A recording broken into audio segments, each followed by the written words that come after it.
এই সূরা হাদীদটার অর্থ কি কেউ বলতে পারবে? হাদীদ অর্থ কি? মানে সূরার নামই হচ্ছে লোহা। সূরার নাম হচ্ছে লোহা। আমরা 114টা সূরা আছে না কোরআন কারীমের মধ্যে? এই 114টা সূরার যেই নামগুলো আছে এগুলোর অর্থগুলো আমরা জেনে নেব ইনশাআল্লাহ। আল্লাহ তাআলা এই সূরাগুলো নাজিল করছেন এবং এগুলোর নাম কিছু তো হাদিস দ্বারা প্রমাণিত, আর কিছু আয়াত থেকে একাধিক নাম আছে এক একটা সূরা। যাই হোক, তো আমরা সূরা হাদীদ নিয়ে কথা বলি ইনশাআল্লাহ। সূরা হাদীদ কখন নাজিল হয়েছে এটা আগে বুঝি। সূরা হাদীদ মাক্কি না মাদানী? সূরা হাদীদ হচ্ছে মাদানী সূরা।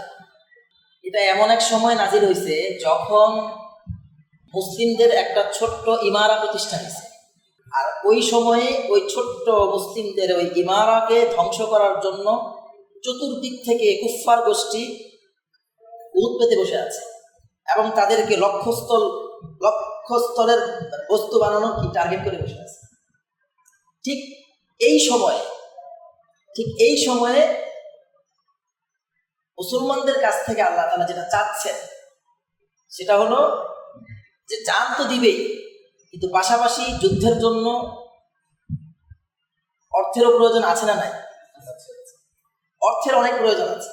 তো এই সূরার মধ্যে আল্লাহ তাআলা ঈমানদার বান্দাদের কাছে অর্থ দানের ব্যাপারে উৎসাহিত করছে, নির্দেশ দিছে যাতে ঈমানদাররা তাদের সাধ্যমতো তাদের অর্থ থেকে আল্লাহর রাস্তায় ব্যয় করে।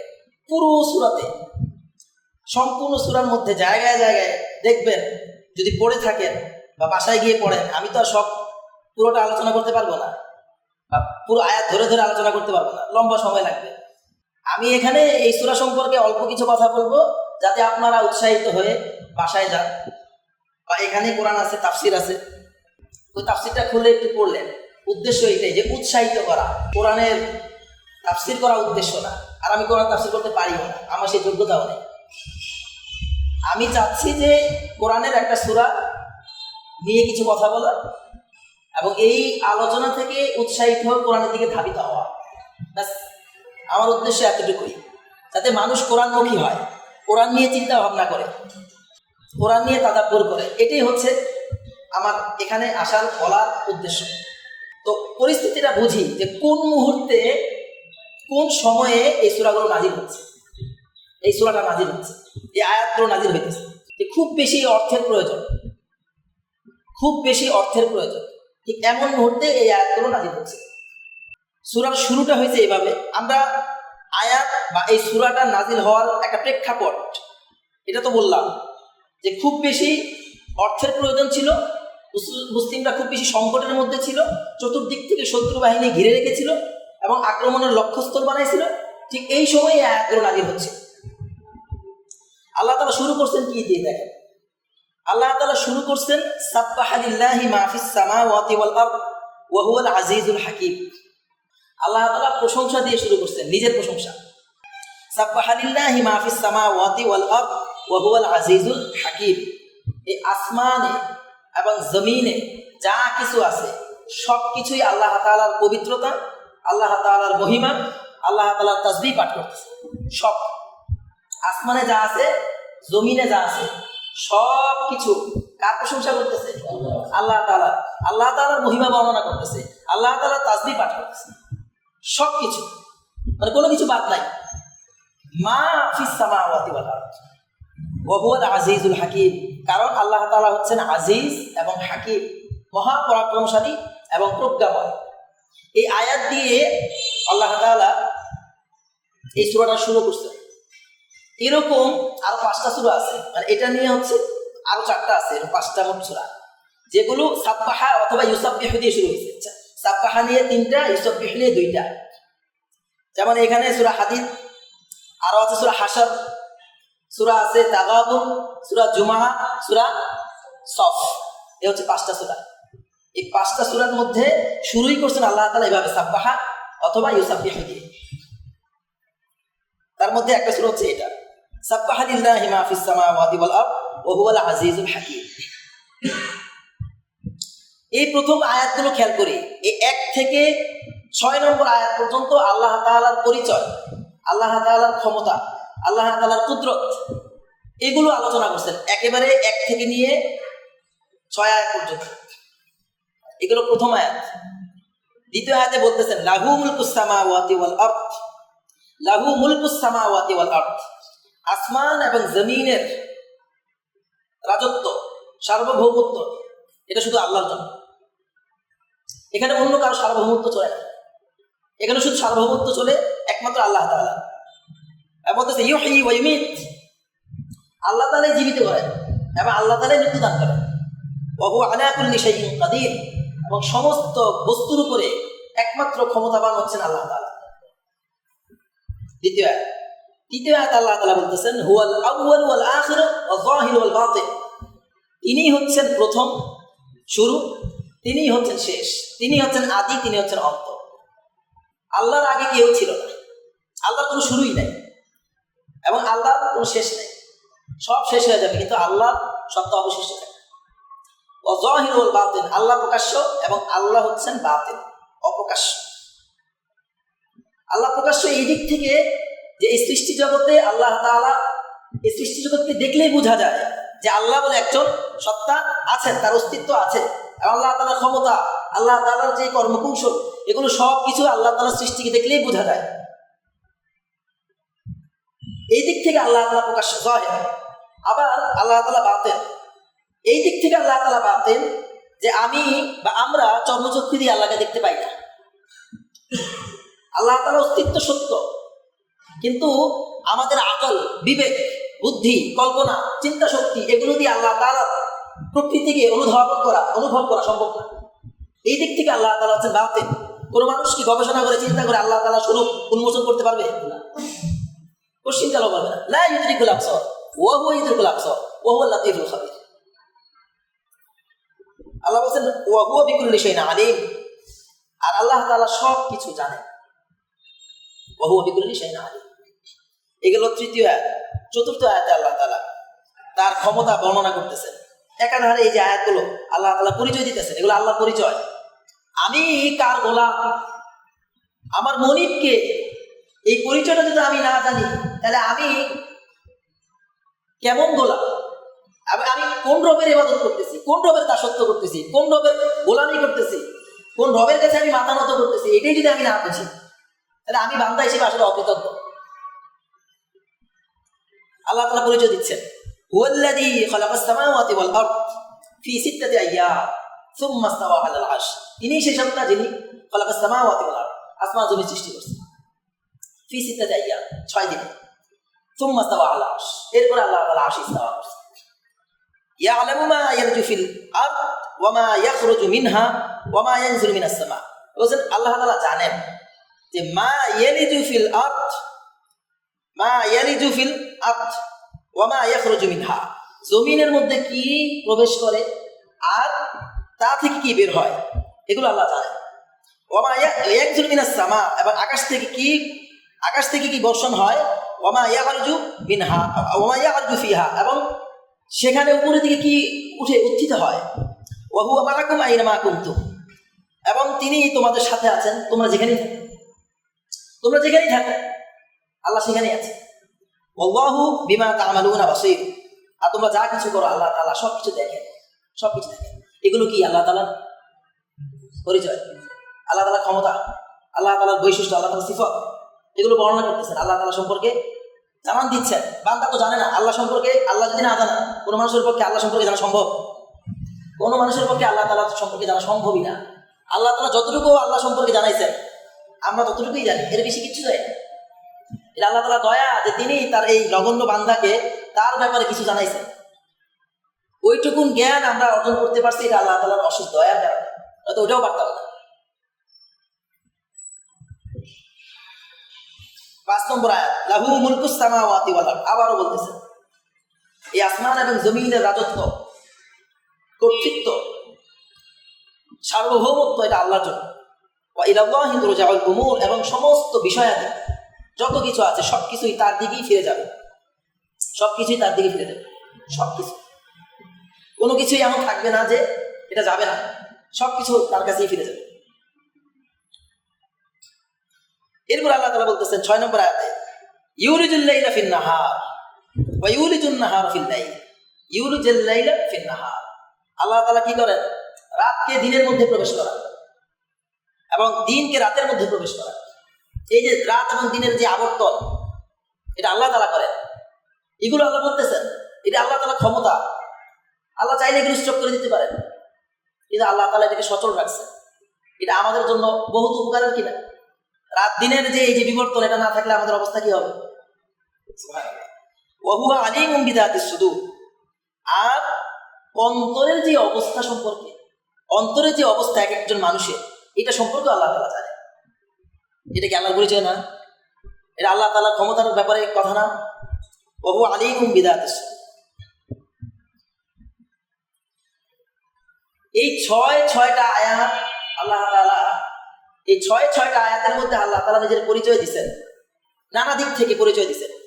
এই 6 আয়াতের পরে 7 নম্বর আয়াতে গিয়ে যে বক্তব্যটা দিবেন, এই বক্তব্যটার সাথে আগের 6 আয়াতের সম্পর্ক আছে। এখন বলতেছেন যে আমিনু বিল্লাহি ওয়া রাসূলিহি, আমিনু বিল্লাহি ওয়া রাসূলিহি। ঈমান আনো কার প্রতি? আল্লাহর প্রতি। ওয়া রাসূলিহি, এবং তার রাসূলের প্রতি। এতগুলো কথা বলার পরে এখন বলতেছে যে আমিনু, ঈমান আনো, বিল্লাহি ওয়া রাসূলিহি, আল্লাহ এবং তার রাসূলের প্রতি ঈমান আনো, ওয়া আনফিকু, এবং ব্যয় করো, মিম্মা জাআলাকুম মুস্তাখলাফিনা ফি, এবং তোমাদেরকে যে জিনিসের প্রতিনিধি বানানো হয়েছে, উত্তরাধিকারী বানানো হয়েছে যে সম্পদের, সেখান থেকে তোমরা কি করো? ব্যয় করো। মুস্তাখলাফিন শব্দটা খুব গুরুত্বপূর্ণ। এখানে মুস্তাখলাফিনের মানে হইতেছে দুইটা হতে পারে। একটা হলো যে এই যে সম্পদ, এই সম্পদের প্রকৃত মালিক আমি না, এই সম্পদের মালিক একমাত্র আল্লাহ তাআলা। আমাকে আল্লাহ তাআলা প্রতিনিধি হিসেবে দিচ্ছেন, ব্যবহার করার জন্য দিচ্ছেন, একেবারে মালিক বানায় দেন নাই। এটা হলো একটা অর্থ। আরেকটা অর্থ হলো এই যে এই যে সম্পদ এখন আমার কাছে আছে, এই সম্পদটা একসময় আমার কাছে ছিল না, এটা আরেকজনের কাছে ছিল, মানে সে মালিক ছিল। আমি এখন যে সম্পদের মালিক, এটা কি আমি ছিলাম সারা জীবন মালিক, নাকি এই সম্পদের মালিক এর আগে কেউ ছিল? এর আগে কেউ ছিল, তার থেকে আমি স্থলাভিষিক্ত হয়েছি, ওর কাছ থেকে আমার কাছে আসছে, এবং এটা আমার কাছে থাকবে সারা জীবন না, এটা আমার থেকে চলে যাবে আরেকজনের কাছে। তার মানে ব্যাপারটা স্থায়ী কোনো বিষয় না। সম্পদের ব্যাপারটা হচ্ছে এরকম যে, প্রথম কথা হচ্ছে যে সম্পদটা স্থায়ী কোনো বিষয়ই না। এটা আল্লাহ তাআলা আমাকে কিছু সময়ের জন্য ব্যবহার করতে দিচ্ছেন, আমাদের উপকারার্থে, আমরা যাতে এটাকে কাজে লাগাইতে পারি, এজন্য আমাদেরকে দিচ্ছেন। সম্পদ সম্পর্কে আমাদের কনসেপ্ট কি হবে, ব্যাপারটা ক্লিয়ার করতেছেন আল্লাহ তাআলা।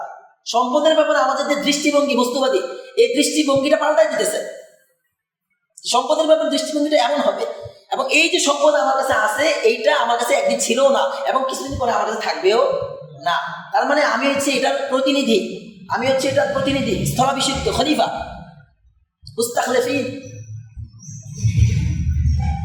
অতএব যেহেতু তুমি এটার প্রকৃত মালিক না, এই প্রকৃত মালিক যেহেতু আমি, তাহলে তুমি ওখান থেকে, আমার দেয়া জিনিস থেকে আমার পথে ব্যয় করো। সুবহানাল্লাহ। সম্পদ আমার ছিল না, আল্লাহর সম্পদ। ওই আল্লাহর সম্পদই আমাকে কিছু সময় দিয়ে আবার বলতেছে যে আমার পথেই আবার ব্যয় করো। এইটা ব্যয় করতে আমাদের এত কষ্ট। মালিকানা আমার না, প্রকৃত মালিকানা আমার না, কিন্তু এই বিষয়টা বোঝার পরেও আমি কি করতে পারতেছি না? আল্লাহর রাস্তায় দান করতে পারতেছি না। এত বেশি আমাকে সম্পদ আমার ভিতরে প্রবেশ করছে যে আমি 5 টাকা দান করতে আমার খবর হয়ে যায়, প্রয়োজনে খরচ করতে আমার কষ্ট হয়, অনেক কষ্ট। এত বেশি মহব্বত, মায়া জন্মায় গেছে সম্পদের প্রতি। আর এই সম্পদ ব্যয় করার সাথে ইমানের সম্পর্ক, সম্পদের ব্যয় করার সাথে কিছু সম্পর্ক, ইমানের সম্পর্ক। এটা বলছে আমিনু বিল্লাহি ওয়া রাসূলি, আল্লাহ এবং রাসূলের প্রতি ঈমান আনো। আর ঈমান আনার দাবি হচ্ছে যে প্রয়োজনে আল্লাহর পথে কি করা, ঈমানের দাবি হচ্ছে যে প্রয়োজনে আল্লাহর রাস্তায় ব্যয় করা। আমার ঈমান যদি প্রয়োজনে আল্লাহর পথে ব্যয় করতে উৎসাহিত না করে, বুঝতে হবে আমার ঈমানে সমস্যা আছে। যে সম্পদ আমাকে আল্লাহ দিলেন, সেই সম্পদ আল্লাহর পথে ব্যয় করতে আমার ঈমান কেন আমাকে বাধ্য করতেছে না? তাহলে এটা কেমন ঈমান? আর এই যে ইমান আনতে বলছে আল্লাহ তাআলা, ইমান আনার আগে কতগুলো পরিচয় দিছে আল্লাহ তাআলা? 6টা আয়াত নিজের সম্পর্কে বলছে, বলার পরে বলছে আমি যেই সত্তার পরিচয় দিছি ওই সত্তার উপর ইমান আনো। এতক্ষণ যে পরিচয় আমি দিছি, এই যে রব, এই যে আল্লাহ, এই যে আজিজ, এই যে হাকিম, এর উপরে কি করো? যিনি আউয়াল ওয়াল আখির ওয়া যাহির ওয়াল বাতিন, এই সত্তার উপরে কি করো? ঈমান আনো। আমিনু বিল্লাহ, আমিনু বিল্লাহি ওয়া রাসূলিহি, এবং তার রাসূলের প্রতি ঈমান আনো। প্রথমে আল্লাহর পরিচয়, এরপরে আল্লাহর উপরে ঈমান। আমি যদি আল্লাহ সম্পর্কে নাই জানি তাহলে আমি কিভাবে ঈমান আনবো? আমি যদি আল্লাহ সম্পর্কে নাই জানি তো আমি কোন সত্তার উপরে ঈমান আনবো? এজন্য আগে কি করতে হয়? পরিচয় দিতে হয়। আমি যখন কোনো সত্তার ব্যাপারে পূর্ণাঙ্গ পরিচয় পাবো বা কিছুটাও জানতে পারবো, তখন তার প্রতি আমার ধারণা পাল্টে যাবে। 1 থেকে 6 নম্বর আয়াতের মধ্যে আল্লাহ তাআলার যে বড়ত্ব, তার যে শ্রেষ্ঠত্ব, তার যে বিশালত্ব, তার যে ক্ষমতা, তার যে কুদরত আমরা জানলাম। এরপরেও কি তার প্রতি ঈমান আনতে আমাদের কোনো সংকোচ আছে? এগুলো জানার পরে ঈমান আনার স্তরটা অন্যরকম। এগুলো না জানি ঈমান আনা, আমার পরিবার মুসলিম, আমি মুসলিম, ঈমান আছে, এই ইসলাম বা এই ঈমান। আর আমি আল্লাহ সম্পর্কে জেনে আল্লাহর প্রতি উদ্বুদ্ধ হয়ে উৎসাহিত হয়ে তাসলিম করে ঈমান আনা, ওইটার ঈমান। সুবহানাল্লাহ, দুইটা আকাশ পাতাল ব্যবধান, দুইটা কখনো একটা। আল্লাহ এর জন্য নিজের পরিচয় দিচ্ছে। আগে বুঝো কার প্রতি ঈমান আনতে বলছে, আগে বুঝো, উপলব্ধি করো, আগে জানো যে আমি কেমন সত্তা, আমার উপর ঈমান আনো, আমিনু বিল্লাহ। এবং ওই সত্তার পক্ষ থেকে যে রাসূল আছে তার প্রতি ঈমান আনো, আমিনু বিল্লাহি ওয়া রাসূলিহি। এরপরে এই ঈমান তোমাকে যা বলতেছে সেটা হলো যে তুমি আল্লাহর রাস্তায় ব্যয় করো। ওয়ানফিকু মিম্মা জাআলাকুম মুস্তাখলাফিনা, এবং তোমার সম্পদ থেকে দিও না, আমি যেটা দিছি তোমাকে ওইখান থেকেই দিও। এরপরে বলতেছে যদি এই ঈমানে তোমরা যদি বিশ্বাসী হয়েই থাকো, ফাল্লাযীনা আমানু মিনকুম, এরপরে যারা তোমাদের মধ্যে থেকে ঈমান আনবে, ওয়ানফাকু, এবং যারা ব্যয় করবে, আল্লাহ বলেন লাহুম আজরুন কাবীর, যে আল্লাহ তাআলা তাদের জন্য রেখেছেন বিশাল প্রতিদান। যারা ঈমান আনবে এবং আল্লাহর রাস্তায় ব্যয় করবে, আল্লাহ নিজে বলতেছেন যে লাহুম আজরুন কাবীর, আল্লাহ কাবীর শব্দ ব্যবহার করছেন, বিরাট প্রতিদান দিবেন তাদের জন্য, বিরাট আজর দিবেন। আল্লাহ বলছেন কাবীর, এটা কত বিশাল হবে এটা আল্লাহ ভালো জানেন, আমরা জানি না। আল্লাহ কাবীর বলছেন, আমি বলি নাই। আমি কাবীর বললে আমারটা তো আমার মতো করে হবে। আর যেই পরিচয় পেয়ে আসছি সেই সত্তা যখন বলেন কাবীর, তখন তার যে বিশালতা, তার যে বিস্তৃতি, এটা আসলে বলে বা উপলব্ধি করা কোনো মানুষের পক্ষে সম্ভব। লাহুম আজরুন কাবীর, তাদের জন্য আছে বিরাট প্রতিদান। এরপর আল্লাহ তাআলা বলতেছেন ওয়ামা লাকুম লা তুমিনুনা বিল্লাহ। ও যে এখানে দুইটা কথা বলছে, এক হচ্ছে আল্লাহর প্রতি ঈমান আনতে বলছে, আর একটা হচ্ছে দান করতে বলছে। এই দুইটা বিষয় পরবর্তী আয়াতে আল্লাহ তাআলা বলতেছেন এইভাবে যে ওয়ামা লাকুম লা তুমিনুনা বিল্লাহ ওয়ার রাসূল ইয়াদউকুম লিতুমিনু বিরাব্বিকুম ওয়া ক্বাদ আখাযা মিসাকাকুম ইন কুনতুম মুমিনিন। যে তোমাদের কি হলো, তোমরা যে এই যে আচরণ দেখাইতেছ, তোমাদের যে হালত, তোমাদের যে অবস্থা, এগুলো সব আল্লাহ তাআলা জানেন। আমাদের মনের অবস্থা, এই যে কিছু আগে বলছে না যে আল্লাহ তাআলা আমাদের অন্তরের যে হালত, এটা আল্লাহ তাআলা জানেন। এই যে অবস্থা, এই যে হালত, আল্লাহ বলছেন বাবা তোমাদের কি হয়েছে, তোমাদের আসলে সমস্যাটা কি?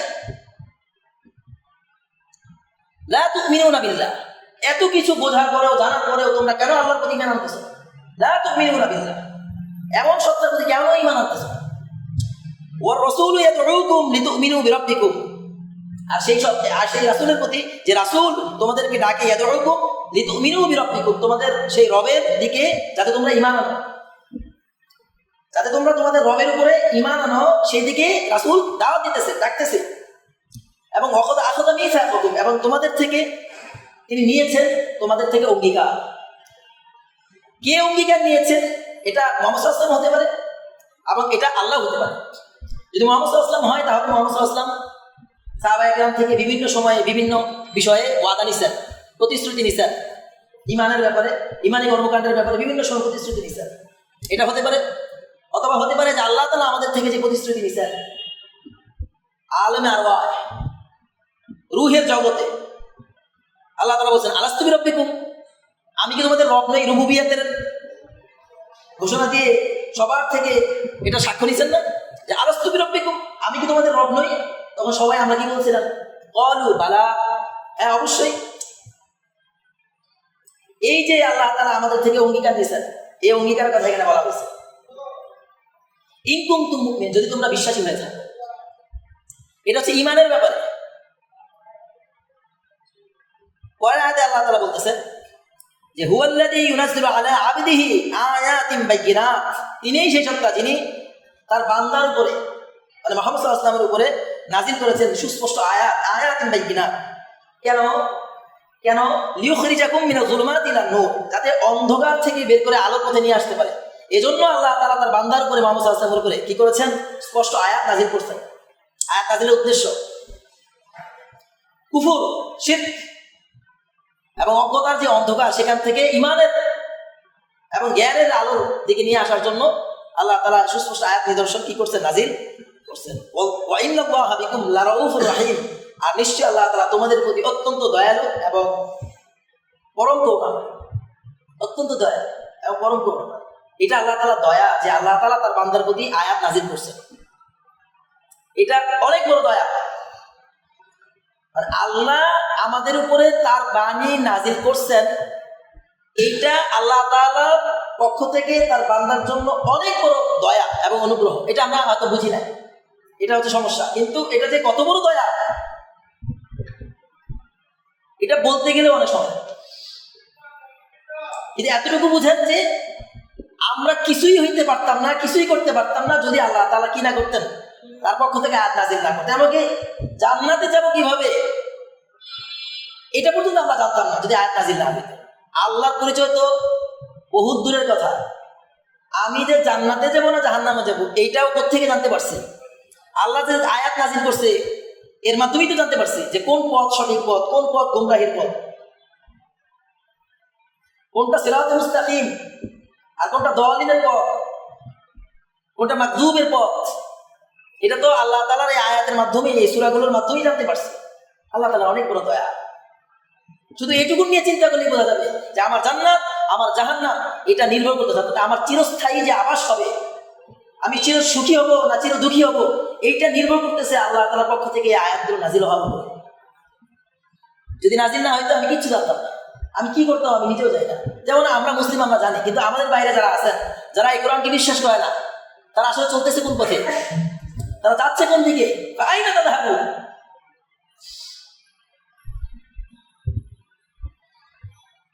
খুব ভয়াবহ অবস্থা যদি এই আয়াতগুলো নাজিল না হয়। এই আয়াতগুলো আল্লাহ তাআলার পক্ষ থেকে বিরাট বড় ইহসান, বড় দয়া, যে আল্লাহ তাআলা কি করছেন? তার বান্দার উপর নাজিল করছেন, আর বান্দা আমাদের কাছে পৌঁছায় দিয়েছে। এখন ওই ঈমানের ব্যাপারে বলছে, এখন 10 নম্বর আয়াতে বলতেছে ওই দানের ব্যাপারে। দুইটা বিষয় বলছে না, একটা হচ্ছে ঈমান আনার ব্যাপারে আমিনু বিল্লাহি ওয়া রাসূলি, একটা আর ওয়ানফিকু মিম্মা জাআলাকুম মুস্তাখলাফিনা ফি। এখানে দুইটা বিষয় বলছে, একটা দানের বিষয়, একটা হচ্ছে আল্লাহ এবং তার রাসূলের প্রতি ঈমান আনার বিষয়। তো ওয়া লাকুম লা তুমিনুনা বিল্লাহ, ঈমানের ব্যাপারে তো বলছে, এখন দানের ব্যাপারে বলছে ওয়া লাকুম, তোমাদের কি হলো? আল্লাহ তুনফিকু ফি সাবিলিল্লাহ, আল্লাহ তুনফিকু ফি সাবিলিল্লাহ, তোমরা কেন আল্লাহর রাস্তায় ব্যয় করতেছো? এখন দানের ব্যাপারে আবার জিজ্ঞাসা করতেছে আল্লাহ তাআলা যে তোমাদের কি হয়েছে, সমস্যাটা কোন জায়গায়, যে তোমরা আল্লাহর সম্পদ আল্লাহর রাস্তায় ব্যয় করতেছো, অথচ ওয়ালিল্লাহি মিরাসুস সামাওয়াতি ওয়াল আরদ, আসমান জমিনের প্রকৃত যিনি উত্তরাধিকারী, মিরাস, এটা আল্লাহর জন্য। লা ইস্তাউই মিনকুম মান আনফাকা মিন ক্বাবলিল ফাতহি ওয়া কাতাল। এখন বলতেছে যে এখানে দুইটা বিষয় বোঝার আছে। দান করা এটা অবশ্যই সকল দিক থেকে কল্যাণকর, দান করা, কিন্তু দানের সময়ে তার ইখলাস এবং অগ্রাধিকারের যে পরিস্থিতি, এটার উপর নির্ভর করে তার মর্যাদা। আপনি কখন দান করতেছেন, কোন মুহূর্তে, এটার উপর নির্ভর করতেছে আপনার দানের মর্যাদা বাড়বে না কমবে। কিন্তু আপনি দান করার ফজিলত আপনি পাবেন, কিন্তু মাত্রা ওঠানামা করতেছে বলতেছে এটা পরিস্থিতির উপরে। আল্লাহ বলছে লা ইয়াস্তাউই মিনকুম মান আনফাকা মিন ক্বাবলিল ফাতহি ওয়া ক্বাতাল। বিজয়ের আগে যারা দান করে, বিজয়ের আগে যারা দান করছে এবং লড়াই করছে আল্লাহর পথে, তারা কখনোই সমান না, তাদের মতো না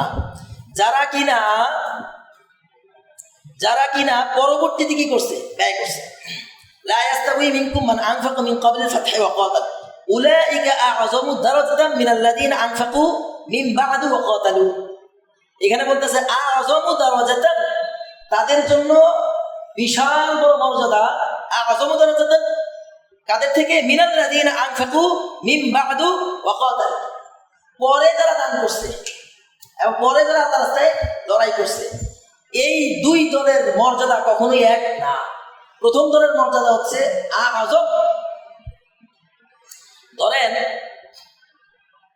সুসময়তে অনেকেই বন্ধু হয় না, আর সংকটময় মুহূর্তে যে বন্ধু হয় পাশে দাঁড়ায়, দুই বন্ধুকে কি আপনি এক চোখে দেখবেন? যখন পরিস্থিতি অত্যন্ত ঘোলাটে ছিল, সংকটময় ছিল, চতুর্দিক থেকে বিপদের হাতছানি, এই সময়ে আল্লাহ রাস্তায় দান করা, আল্লাহর পথে লড়াই করা। আর যখন ইসলাম মুসলিমরা শক্তিশালী অবস্থানে আছে, তাদের দুর্বলতা নাই, তাদের অর্থনৈতিক কোনো সংকট নাই, এমন অবস্থায় আল্লাহ রাস্তায় দান করা এবং লড়াই করা, দুটি কি কখনো এক হতে পারে? কখনো এক হতে পারে। আল্লাহ যে পার্থক্য করে দিতেছেন, কিন্তু এটা বলতেছেন ওয়াকুল্লাহু ওয়া'দাল্লাহুল হুসনা, তবে সকলের জন্যই ওয়াদা, কল্যাণের ওয়াদা, হুসনা, সকলের জন্যই কল্যাণের ওয়াদা। যারা আগে দান করছে তারাও, যারা পরে দান করছে তারাও কল্যাণের ওয়াদা। কিন্তু উভয় শ্রেণী কখনো এক হতে পারে না। দুই দল কখনো সমান। বিজয়ের আগে এবং পরে, মক্কা বিজয়ের আগে আর মক্কা বিজয়ের পরে পরিস্থিতি ভিন্ন। মক্কা বিজয়ের আগের যে হালত ছিল মুসলিমদের, আর মক্কা বিজয়ের পরের যে মুসলিমদের হালত, আপনারা জানেন, সিরাত করছেন, মুসলিমদের দুই অবস্থা কি একরকম ছিল? আগে যারা লড়াই করছে, আগে যারা ব্যয় করছে, তাদের মর্যাদা অনেক উপরে, আ'যাম দারাজা। আর যারা পরে ব্যয় করছে তাদের অবস্থা তাদের মতো নয়, তবে তাদের জন্য কি আছে? কল্যাণের ওয়াদা আল্লাহ তাআলা করছে। আল্লাহ বলছেন আল্লাহু বিমা তা'মালুনা খাবীর। আল্লাহ তাআলা তোমরা যা কিছু করো সব সম্পর্কে আল্লাহ তাআলা খবর রাখেন, জানেন। এই দান এবং ঈমানের ব্যাপারে আল্লাহ তাআলা বলছেন, এগুলো 10 নম্বর আয়াত। এখন বলতেছে 11 নম্বর আয়াতে, এতগুলো কথা বলার পরে এখন বলতেছে, দানের ব্যাপারে অনেক কথা বলছে, এখন বলতেছে এমন বিষয়ের কথা যে শুধু দানের দ্বারা আসলে হয়টা কি। বলছে মান যাল্লাযী ইউকরিদুল্লাহা কারদান হাসান, কে আছে এমন যে ইউকরিদুল্লাহা কারদান হাসান, যে আল্লাহ তাআলাকে কর্জ দেবে, কর্জ, ঋণ দেবে, উত্তম ঋণ। ঋণ মানুষ কখন দেয়? যখন অভাবগ্রস্ত হয়। আল্লাহ কি কখনো অভাবগ্রস্ত হন? আল্লাহর কোনো কিছুর অভাব আছে? নাই। কিন্তু আল্লাহ তাআলা এখানে ঋণ শব্দটা ব্যবহার করছেন, তার মানে সম্ভ্রান্ত কোনো ব্যক্তি যখন ঋণ নেয়, তখন এই ঋণের ব্যাপারে সে যতটা গুরুত্ব আরোপ করে। আপনার কাছে দেখেন, আপনি যদি আসলে ভালো মানুষ হয়ে থাকেন, আপনি যদি কারোর কাছ থেকে ঋণ নেন, সবার আগে আপনার মাথার মধ্যে এটা ঘুরবে না যে কখন আমি ঋণটা দেবো, ঋণ পরিশোধ করব। আর যদি অন্য কেউ হয়ে থাকে সেটা ভিন্ন জিনিস, তাহলে সারা জীবন আপনি দিবেন না, সেটা ভিন্ন আলাপ। কিন্তু আপনি ভালো মানুষ হিসেবে আপনার মাথার সবসময় এটা ঘুরে যে আমি কখন বোঝা হালকা করব, আমার ঋণ পরিশোধ সবার আগে। এজন্য যখন মানুষ মারা যায়, তখন তার সম্পত্তির মধ্য থেকে সবার আগে কি? ঋণ আগে পরিশোধ করো, এরপরে বাকি বন্টন। আগে মিরাজ হবে পরে, আগে কি? আগে সম্পদ কি করো? ঋণ পরিশোধ করো ওই সম্পত্তি। আল্লাহ তাআলা এই জন্য এই শব্দটা ব্যবহার করছেন, ঋণ। এটাকে ঋণ হিসেবে আল্লাহ তাআলা নিতেছেন, একেবারে নিয়ে যেতেছেন না। এটা ঋণ, এটা দিয়ে দিবেন আবার। ঋণ শব্দটা শুনলেই বোঝা যায় এটা একবারে নিয়ে যাচ্ছেন না, এটা আবার কি করবেন? ব্যাক করবেন। আপনি আমার কাছে ভাই আমার 10 টাকা দেন, আমি দিবে কি দিবে না, কিন্তু যদি বলেন আপনাকে আমাকে ঋণ দেন, তার মানে আমি নিশ্চিত যে আপনি আমাকে এটা ফেরত দিবেন। আল্লাহ ঋণ শব্দটা ব্যবহার করছেন, কর্জ শব্দটা ব্যবহার করছেন, করদান হাসান। কি আছে এমন যে আল্লাহ তাআলাকে ঋণ দিবে, উত্তম ঋণ। আল্লাহ তাআলা কি করবে? ফায়ুদাইফাহু লাহু, আল্লাহ তাআলা এটাকে বৃদ্ধি করবেন। মানে যা দিছি ওটুকু ফেরত দিবেন না, আমাকে দিলে আমি তো ওটুকুই ফেরত দেবো আপনাকে, আমি যদি ঋণ নেই। কিন্তু আল্লাহ তাআলা যে ঋণটা নেবেন, এটা ওইটুকু ফেরত দিবেন না। আল্লাহ মহান, আল্লাহ যে পরিচয় পেয়ে আসছে এতে বোঝা যায় আল্লাহ এমন না। আল্লাহ কি করেন? এটাকে আল্লাহ তাআলা বৃদ্ধি করেন। ওই যা দান করছি ওইটা আরো বড় করতে থাকেন, বড় করতে থাকেন। কার জন্য? লাহু, যে দান করছে তার জন্য। ওয়ালাহু আজরুন কারীম, এবং তার জন্য তো আছে সম্মানজনক প্রতিদান। ওটা আবার আলাদা। যেটা দান করছি ওটা আল্লাহ তাআলা বহুগুণে বৃদ্ধি করে আমাকে দিবেন। শুধু তাই না, বরং আল্লাহ তাআলা আমার জন্য রাখছেন কি? ওয়ালাহু আজরুন কারীম, আল্লাহ তাআলা মহা সম্মানজনক প্রতিদান আমার জন্য রেখে দিচ্ছেন। ওটা আলাদা, ওটা আল্লাহ তাআলা আমাকে দিবেন। ওটার সাথে ঋণের সম্পর্ক না। ঋণ যেটা দিচ্ছে ওটা বহুগুণে বাড়া আমাকে দিবেন, কিন্তু আল্লাহ তাআলা আরো দয়া করে এমন কিছু দিবেন যেটা সম্মানজনক। এই হচ্ছে 11 নম্বর আয়াত। এই যে 1 থেকে 11 নম্বর আয়াত পর্যন্ত আমরা যে আলোচনা করলাম, আলোচনার মধ্যে কি আসছে? প্রথমে আল্লাহর পরিচয় আসছে, এরপরে সেই আল্লাহর প্রতি ঈমান আনার কথা বলা হয়েছে, এবং তার রাসূলের প্রতি ঈমান আনার কথা বলা হয়েছে, এবং দানের কথা বলা হয়েছে, এবং কেন দান করতেছে না এটার ব্যাপারে আল্লাহ তাআলা জিজ্ঞাসা করতেছে, এবং সম্পদের হাকিকত তুলে ধরতেছে। সবকিছু করার পরে এখানে এসে আল্লাহ তাআলা ঋণই চেয়ে বসছে। ঋণ দাও, আমি এটাকে বাড়ায় দেবো, এবং আরো বেশি তোমাদেরকে কি করব? আমার পক্ষ থেকে সম্মানজনক প্রতিদানের ব্যবস্থা আমি করব। এই হচ্ছে 11 নম্বর আয়াত। এখন বলতেছে এই পরিস্থিতিতে এখন মানুষের মধ্যে 2টা শ্রেণী তৈরি হবে। 1 থেকে 11 নম্বর আয়াত পর্যন্ত যে আলোচনা শুনলাম, এই আলোচনা শোনার পরে মানুষের মধ্যে কয়টা শ্রেণীর সৃষ্টি হবে? 2টা শ্রেণী সৃষ্টি হবে। 2টা শ্রেণী। 1 শ্রেণী এটাকে মেনে নিবে, অন্তরের দিক থেকে মেনে নিবে, যারা প্রকৃতপক্ষে ঈমানদার, এরা একদল। আর এত কিছু শোনার পরেও যাদের ভিতরে নিফাকি আছে, তারা বাহিরে বাহিরে এগুলোকে শুনবে, কিন্তু আসলে ভেতরে যে নিফাকি, তারা আসলে এই আয়াতগুলো, এই যে এতগুলো যে কথাগুলো আমরা বলছি, আল্লাহ তাআলা যে কথাগুলো আলোচনা করছেন, এগুলো আমার উপরে ক্রিয়া করবে না। কারণ আমার ভিতরে কি আছে? নিফাকি আছে। শ্রেণী 2টা হয়ে যাবে। 1 শ্রেণী হচ্ছে ঈমানদার, আর 1 শ্রেণী হচ্ছে নিফাকের রোগে আক্রান্ত মুনাফিক। তাদের হালত কি হবে? আল্লাহ তাআলা সেই হালত এখানে তুলে ধরছে। সেই হালত এখানে তুলে ধরছে। আল্লাহ তাআলা বলতেছেন, ইয়াউমা তারাল মুমিনিনা ওয়াল মুমিনাত, সেদিন তুমি দেখবে, সেদিন তুমি দেখবে, ইয়াউমা তারা, সেদিন তুমি দেখবে, আল মুমিনিনা ওয়াল মুমিনাত, মুমিন পুরুষ এবং মুমিন নারীদেরকে তুমি দেখবে। ইয়াসআ নূরুহুম, তাদের নূর ছোটাছুটি করতেছে তাদের সাথে, চলমান। ইয়াসআ নূরুহুম, গতিশীল অবস্থায় তাদের সাথে বলুন। বাইনা আইদিহিম, তাদের সামনে, ওয়া বিআইমানিহিম, তাদের ডান পাশে, সামনে এবং ডানে নূর। মুমিনদের তুমি দেখবে, হে রাসূল তুমি দেখবে। ইয়াউমা তারাল মুমিনিনা ওয়াল মুমিনাতি ইয়াসআ নূরুহুম বাইনা আইদিহিম ওয়া বিআইমানিহিম, বলছেন যে বুশরাকুমুল ইয়াউম, বুশরাকুমুল ইয়াউম, তোমাদের জন্য আজ, এই মুমিন পুরুষ এবং নারীদের জন্য আজ আছে সুসংবাদ। কিসের সুসংবাদ? জান্নাতুন তাজরি মিন তাহতিহাল আনহার, এমন জান্নাতের যার তলদেশ দিয়ে নহরসমূহ প্রবাহিত, এমন জান্নাত। খালিদিনা ফিহা, সেখানে তারা চিরকাল থাকবে। যালিকাল হুয়াল ফাউজুল আযীম, আর এটাই হচ্ছে মহা সাফল্য। এটাই হচ্ছে একজন মানুষের মহা সাফল্য, যে সে যে জান্নাতি হয়ে গেছে। ফামান যুহজিহা আনিন নার ওয়া উদখিলাল জান্নাতা ফাকাদ ফাজ। সফলতার সংজ্ঞা এটাই, কোরআনে আমরা এটা জানছি, এর বেশি আমরা জানি না।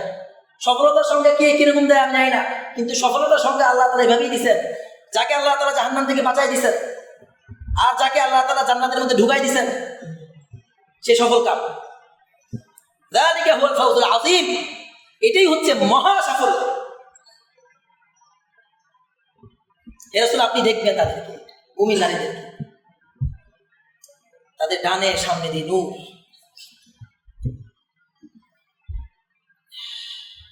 এই নূর দেখার পরে আরেকটা দল আছে, ইয়াউমা ইয়াকুলুল মুনাফিকুনা ওয়াল মুনাফিকাত, মুনাফিক নারী এবং মুনাফিক পুরুষ এবং মুনাফিক নারীরা সেদিন বলবে, মুমিনদের এই হালত দেখার পরে বলবে,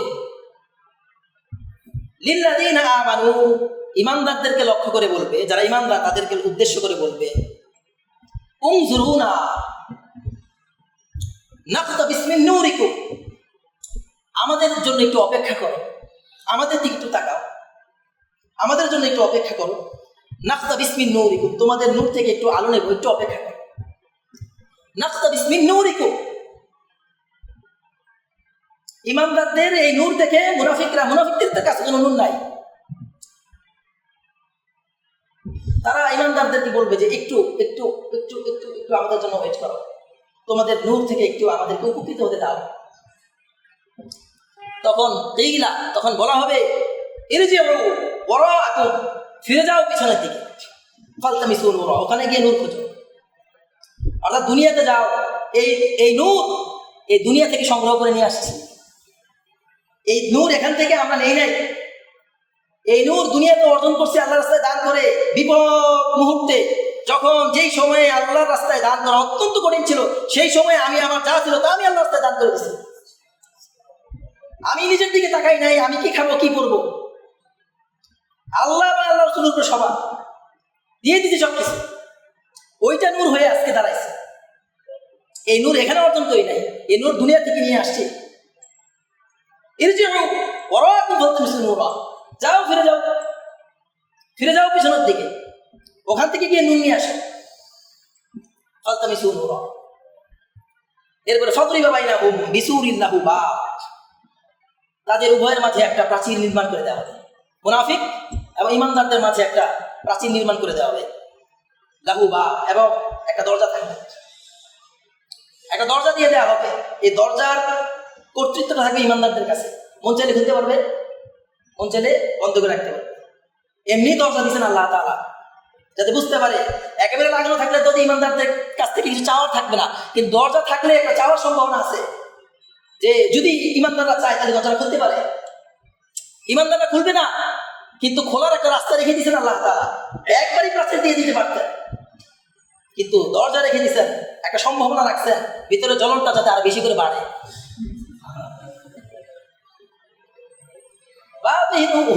বাতিনুহু ফীহি রাহমা, এর ভেতরে থাকবে রহমত, আল্লাহ তাআলার অনুগ্রহ ভেতরে, ওয়া যাহিরুহু মিন কিবলিহিল আযাব, আর বাইরে থাকবে আযাব, শাস্তি।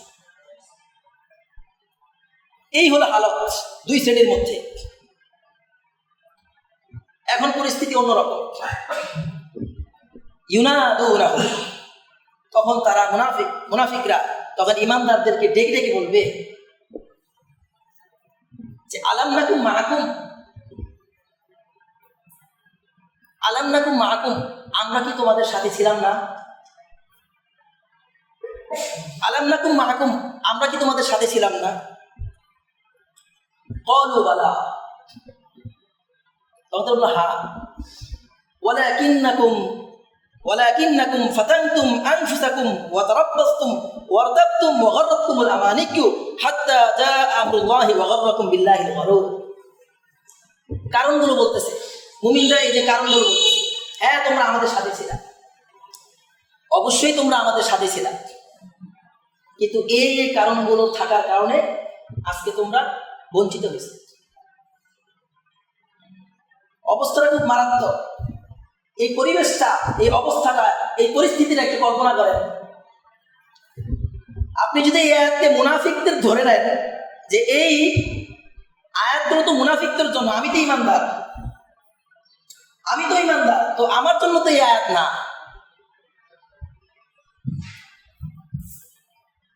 এটা কিভাবে নিশ্চিত হলাম আমি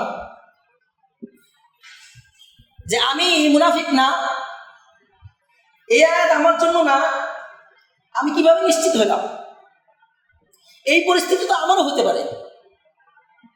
এমনও তো হতে পারে যে আমি ওই সময় হাসরের ময়দানে ওই অবস্থায় আমি আছি যে আমার পাশ দিয়ে মুমিন নারীরা, মুমিন পুরুষরা নূর নিয়ে ছুটে যাচ্ছে, আমি মুনাফিক হিসেবে ধরা খেয়ে গেছি। আমি অন্ধকারে পড়ে গেছি, আর আমি তাদেরকে বলতেছি যে ভাই, যে তানভীর ভাই, আব্দুর রহমান ভাই, আপনি, আপনার সাথেই তো আমরা ছিলাম। মা কম, আমরা কি আপনার সাথে ছিলাম না? আমরা কি তোমাদের সাথে ছিলাম না? চলাফেরা তো একসাথেই করছি, একসাথে বসে তো কথা বলছি, একসাথে তো ঘোরাফেরা করছি, আমরা তো আলাদা কেউ ছিলাম না। সবকিছু তো দুনিয়াতে একসাথেই হয়েছে।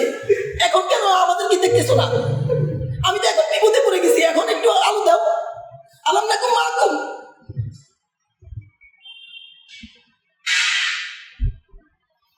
এবার দেখি দেখি বলবে, কে বলবে? আমি বলতে পারি, আমি বলতে পারি, বলো যে ভাই আমাকে একটু আলো দাও, আমি বড় বিপদে পড়ে গেছি ভাই, একটু অপেক্ষা করো। আর রাখতো আমি তারই দিব যারা আমি দুনিয়াতে চিনি, দুনিয়াতে যার সাথে চলছি, যার সাথে ঘুমাইছি, খাইছি, ফিরছি, আমি তো তারই ডাক দিব। আমি তো আমার সবচেয়ে কাছের ভাইটাকেই ডাক দিব যে ভাই আমারে, আমি বিপদে পড়ে গেছি ভাই, আমি একটু সাহায্য কর, একটু আলো দে ভাই।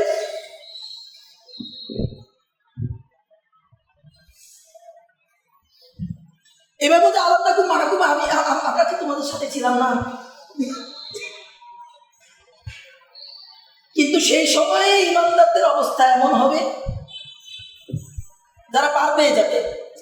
হতে পারে এমন যে আপনাদের মধ্যে এখানে যারা আছে সবাই পার পেয়ে যাবে, হতে পারে এখানে যারা আছে সবাই হয়তো আরো নিয়ে চলে যাবে। আমি এখানে বসে আলোচনা করতেছি, হতে পারে আমি হয়তো ধরা খেয়ে গেছি, হতে পারে আমি হয়তো রাখতেছি আপনাদেরকে। ভাই পরিস্থিতিটা কত জটিল হবে যে আমি তানভীর ভাইয়ের কাছ থেকে চাইতেছি যে ভাই আমাকে একটু আলো দেন। আমি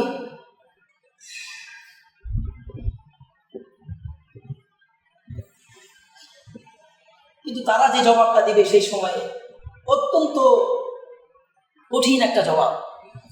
এই জবাবটা আসলে আমি আমি আমি আমি আজকে আজকে দুনিয়াতে আমার ভাই, আমার আমার আমার আমি যা চাই আমার জন্য, আমি আমার প্রিয় বন্ধু তিনি, আমি তার কাছে যখন যেই মুহূর্তে যেটা চাইছি হাজির হয়ে গেছে, সবার আগে বন্ধু। কিন্তু সেই বন্ধুটা আমার সাথে এমন আচরণ করতে পারবে, মানে সেই বন্ধুটা আমার সাথে এরকম রূঢ় আচরণ করবে। এইরকম বিপদের মুহূর্তে দুনিয়াতে আমি যখন বিপদে ছিলাম, কঠিন মুহূর্তে আমার পাশে যে দাঁড়াইছে সে হচ্ছে আমার বন্ধু। আজকে সেই বন্ধুটাকে আমি বলতেছি ভাই আমাকে একটু আলো দাও, সে বন্ধু আমার মুখের উপরে নাচন দিতেছে।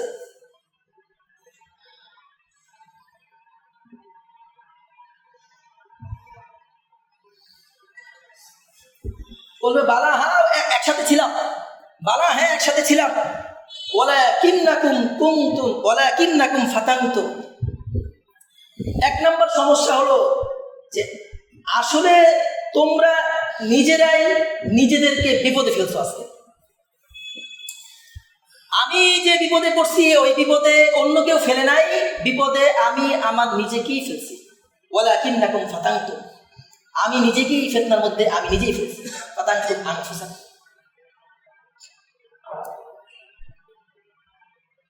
ওয়া তারাব্বাসতুম, এবং আমি ওয়েট করছি নিজেকে নিজে কিভাবে ফিতনায় ফেলে, নিজেকে নিজে কিভাবে ফিতনায় ফেলে, আমি আমাকে কিভাবে ফিতনায় ফেলি। আমি যে গুনাহগুলো করি, এই গুনাহগুলো আমি যে গুনাহগুলো করি, এই গুনাহগুলো আসলে কে করে? আমি তো করি। আমি যে মোবাইল টিপি, এই মোবাইলের মধ্যে যে অশ্লীল বিষয়গুলো, অশ্লীল দৃশ্যগুলো দেখি, কে দেখে? আমি তো দেখি। ইউটিউবের মধ্যে যে নোংরামি যেগুলো দেখি, এগুলো তো আমিই দেখি। আমি যে ফেসবুকে যে পেজগুলোতে লাইক দিয়ে রাখছি, যেগুলো যে আমার টাইম লাইনে না, সেগুলো কে লাইক দিচ্ছে? এগুলো তো আমিই দিছি ভাই, এগুলো তো আমি আমাকে বিপদে ফেলছি। ফাতানতুম আনফুসাকুম, তোমরা নিজেরাই নিজেদেরকে বিপদে ফেলছো। আজকে আমি যে বিপদে, আজকে যে আমি আলোহীন অবস্থায় আছি, এটা আমার কারণে। আমি নিজেকেই নিজে ফিতনার মধ্যে ফেলে দিয়েছিলাম।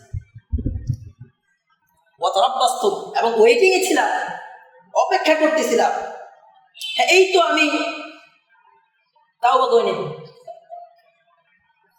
আগামী রমজানে আমি ভালো হয়ে যাব। এই যে রমজানটা আছে, এই যে রমজানটা তো পারলাম না, আগামী রমজান, অথবা এখন আমি আছি যে হালতে আমি দায় রাখতে পারি নাই, ঠিক আছে আমি কিছুদিন পরে আমি দায় রেখে দেবো, ওইটি এখন গুনাহের মধ্যে আছি, ঠিক আছে আমি ছেড়ে দেব, এই আগামী বছর আমি সব ছেড়ে দিয়ে আমি হজ করে একেবারে ভালো হয়ে যাব। অতরাপ্পাস্তুম, ওয়েটিংয়ে আছে। অতরাপ্পাস্তুম, তোমরা অপেক্ষা করতেছে। অপেক্ষা করার মানসিকতা আমাদের মধ্যে খুব প্রবল ভাবে আছে। একদিকে অন্যায় করতেছি, আরেকদিকে অপেক্ষায় আছে। ওয়ার্তাবতুম, এবং তোমরা সন্দেহ করেছো ইসলাম কি আসলে এতটা কঠিন? ইসলাম কি আসলে এই যুগে মানা সম্ভব? ইসলামের যা যা আসলে হুজুররা বলে এগুলো কি আসলে ইসলামের, নাকি মোল্লারা বানায় নিয়ে আসছে? ইসলাম তো আসলে এত কঠিন না, ইসলাম তো সহজ। কিন্তু এই মৌলবীরা আসলে বলে কি? সন্দেহ তার দিন সম্পর্কে, ইসলাম সম্পর্কে ভিতরে ভিতরে সন্দেহ যে আল্লাহ এত দয়ালু, এরপরেও আল্লাহ তাআলা এইভাবে মানুষকে হত্যা করার অনুমতি দিতে পারে। আমার সন্দেহ আছে আল্লাহ কিভাবে তার আরেকটা সৃষ্টিকে হত্যা করতে পারে যুদ্ধের ময়দানে, এভাবে রক্ত প্রবাহিত করতে পারে, এই অনুমতি আল্লাহ তাআলা কি? আমার সন্দেহ হয়। অতরাপ্পাস্তুম, এই দিন কি সত্য হতে পারে? ওয়াগাররাতকুমুল আমানিউ, এবং মিথ্যা আশা আকাঙ্ক্ষা তোমাদেরকে ধোঁকার মধ্যে ফেলে আছে। স্বপ্ন, আশা, আকাঙ্ক্ষা, বড় স্বপ্ন যে হ্যাঁ, স্বপ্ন আমাদের এমন স্বপ্ন যে আল্লাহ সম্পর্কে আল্লাহ আমাকে ক্ষমা করে দিবেন। আল্লাহ তো গফুরুর রহিম, আমি গুনাহগার ঠিক আছে, কিন্তু আল্লাহ তাআলা আমাকে চাইলে মাফ করে দিতে পারে। আমি তো ইমানদার, এক সময় জান্নাতে যাবো। ইমানদার যেহেতু, আমি কখনো না কখনো জান্নাতে যাবই। আল্লাহ আমাকে মাফ করে দিবেন, আল্লাহর দয়া অনেক বেশি, আল্লাহ আমাকে ক্ষমা করে দিবেন। মিথ্যা আশা, আমি গুনাহের মধ্যে আছি, এটা আশা না, এটা আত্মপ্রবঞ্চনা। এটা আশা না আল্লাহ সম্পর্কে, এটা আল্লাহর রহমত সম্পর্কে খারাপ ধারণা, এটা নিজেকেই নিজে ধোঁকা দেওয়া। অগররাতকুমুল আমানিউ, মিথ্যা আশা আকাঙ্ক্ষা, এগুলো তোমাদেরকে ধোঁকার মধ্যে ফেলে রাখছে। এগুলো আমাদেরকে ওই সময়ে আলোহীন করে দিল, নিজেদেরকে গুনাহের মধ্যে ফেলে রাখছে। গুনাহ আমার উপর আসে না, আমি নিজে গুনাহের মধ্যে পড়ছি। আমি শুধু পড়ি না, আমি গুনাহের মধ্যে প্রবেশ করছি এবং অপেক্ষা করছি আমি এই তো ভালো হয়ে যাবে, আজ নয় কাল, কাল নয় পরশু, এই বছর নয় সামনের বছর, এইভাবে অপেক্ষা করতে করতে এক সময় হাত্তা জাআ আমরুল্লাহ, আর যতক্ষণ না পর্যন্ত আল্লাহর আদেশ চলে আসছে, মৃত্যু চলে আসছে, এগুলো চলতেই ছিল। ওয়াগাররাকুম বিল্লাহিল গারুর, এবং মহা প্রতারক, মিথ্যুক, ধোঁকাবাজ শয়তান আল্লাহ সম্পর্কে তোমাদেরকে ধোঁকায় ফেলে দিয়েছে। আল্লাহ সম্পর্কে ধোঁকায় ফেলে, আল্লাহ সম্পর্কে আমি জানি না, আল্লাহর পরিচয় আমি জানি না। শয়তান আল্লাহর রহমত সম্পর্কে আমাকে ভুল বুঝাইছে, শয়তান আল্লাহর জাহান্নাম সম্পর্কে আমাকে ভুল বুঝাইছে, শয়তান আল্লাহর জান্নাত সম্পর্কে আমাকে ভুল বুঝাইছে। এই যে জান্নাত জাহান্নাম সম্পর্কে, আল্লাহ সম্পর্কে, পরকাল সম্পর্কে মিথ্যা, ধোঁকা, ভুল বুঝানো, এগুলো শয়তান আমাকে করছে। যার কারণে আমি ওই ধোঁকায় পড়ে, ওই মহাপ্রতারক, ওই ধোঁকাবাজের ধোঁকায় পড়ে আল্লাহ সম্পর্কে আমি এমন ধারণা করে বসে আছি যে আল্লাহ তো আমাকে হয়তো কিছুদিন জাহান্নামে থাকবো, এরপরে আমি বের হয়ে আসবো আমার ইমানের বদৌলতে। কতটা নিশ্চিত হয়ে গেছে আমি আমার দ্বীনের ব্যাপারে, আমি কতটা নিশ্চিত হয়ে গেছি আমি আমার ইমানের ব্যাপারে। অথচ ওমর রাদিয়াল্লাহু তাআলা আনহুর মতো সার্টিফিকেট পাওয়া জান্নাতি, তিনি কাঁদতেছেন। তিনি মুনাফিকদের লিস্টের মধ্যে তার নাম আছে কিনা এটা তিনি চিন্তা করতেছেন। মুনাফিকের লিস্টের মধ্যে ওমর রাদিয়াল্লাহু তাআলার নাম আছে কিনা উনি এটা নিয়ে চিন্তিত। আর আমি ইমানদার, এত বেশি ইমানদার হয়ে গেছি যে আমি ভাবতেছি যে আমি যেহেতু ইমানদার, আমি তো জান্নাতে যাবো একদিন না একদিন। এই চিন্তাটা হচ্ছে ইহুদিদের চিন্তা। অল্প কিছু সময় জাহান্নাম আমাকে স্পর্শ করবে, এরপর আমি বের হয়ে আসবো যদি কখনো জাহান্নামে যাই। ইহুদিদের চিন্তা। এই ধোঁকা শয়তান আমাদেরকে দিছে আল্লাহ সম্পর্কে। ওয়াগাররাকুম বিল্লাহিল গারুর।